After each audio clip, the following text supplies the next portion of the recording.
को मालूम नहीं है, इसलिए वचन का एक स्थान है, वचन का एक टाइम है चर्च में। क्योंकि वचन से आप परमेश्वर के हार्ट को जानते हो कि परमेश्वर के दिल में आपके लिए क्या है। कई बार आप परमेश्वर से बोलते हो, प्रभु मुझसे बात कर, मुझसे बात कर, मुझसे बात कर, और आप बाइबल नहीं पढ़ते हो, ना वचन सुनते हो, ना ही किसी जीवित चर्च के मेंबर हो, तो वो आपसे बात कैसे कर सकता है? क्योंकि परमेश्वर जैसा लोगों को लगता है इमोशनल है, वैसा वो इमोशनल नहीं है।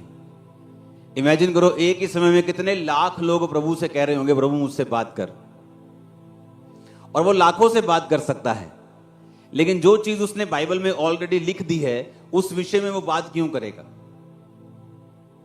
इसलिए मैं कहता हूं कि जो व्यक्ति भविष्यद्वक्ता की सेवा करना चाहता है और उसे वचन मालूम नहीं है, वो सेवा नहीं कर पा रहा है। अगर आप प्रभु से बात करना चाहते हैं, आप प्रोफेटिक मिनिस्ट्री में जाना चाहते हैं, अगर आप हीलिंग मिनिस्ट्री में जाना चाहते हैं, अगर आप प्रभु से बात करना चाहते हैं, अगर आप बाइबल नहीं पढ़ते, तो ये इम्पॉसिबल है कि परमेश्वर आपसे बात करे। मेंटरशिप मीटिंग मैंने एक बात अब पास्टर्स को बताई। मैंने कहा कि आप जानते हैं कि जीसस क्राइस्ट के जैसा कोई भी जन इस दुनिया में इस्तेमाल नहीं हुआ।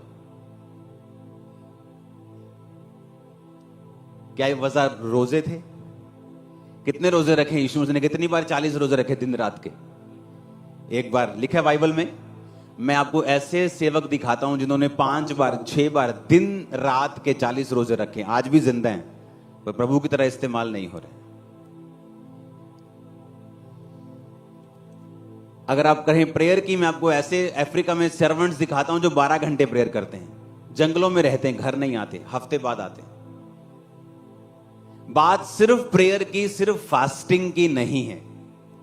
जीसस क्राइस्ट के जैसा खुदा को आज तक किसी ने प्यार नहीं किया,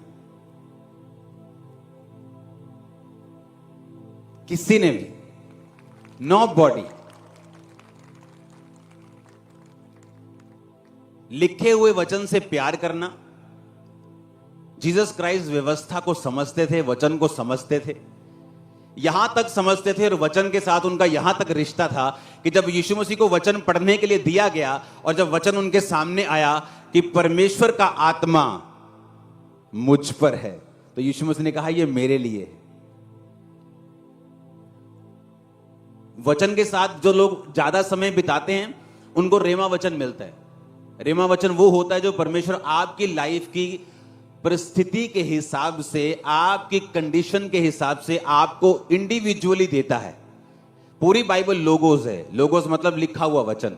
रेमा वचन उसे बोलते हैं जब लोगोस पढ़ते पढ़ते, लिखा हुआ वचन पढ़ते पढ़ते कोई ऐसा खास वचन आपको मिलता है जो आपको मालूम होता है कि यहां पर परमेश्वर ने खास मुझसे बात की है। आप मेरी बात समझ रहे कि नहीं? और रेमा वचन आपको बढ़ाता है, आपको डिलीवर करता है, आपको छुटकारा देता है, हील करता है, तरक्की देता है। लोगोस वचन आपको शैतान के ऊपर फतेहमंद करता है। रेमा वचन शैतान के ऊपर फतेहमंद होने के लिए नहीं, लिखा हुआ वचन शैतान के ऊपर फतेहमंद होने के लिए है। रेमा भी हो सकता है फतेहमंद, लेकिन मोस्टली शैतान के खिलाफ जो वचन इस्तेमाल होता है वो लिखा हुआ वचन है, जो जनरली बाइबल में लिखा हुआ है। इसलिए प्रभु यीशु मसीह के जितना कोई भी जन इस दुनिया में इस्तेमाल नहीं हुआ, क्योंकि वचन से और पिता से ऐसा प्रेम आज तक किसी ने नहीं किया।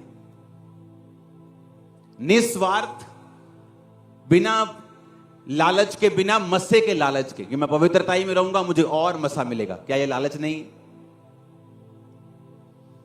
मैं रोजे रखूंगा मुझे वीजा मिल जाएगा। लेकिन जीसस क्राइस्ट ने जितने भी ऐसे रोजे रखे और प्रार्थनाएं की, अगर आप देखेंगे तो वो सिर्फ पिता का मेल मिलाप, पिता के उपस्थिति में रहने के लिए, पिता से प्यार करने के लिए, उसकी योजना को पूरा करने के लिए। यहां तक कि जब किसी को हीलिंग भी परमेश्वर देते थे, बोलते थे हीलिंग करने के बाद किसी को बताना मत।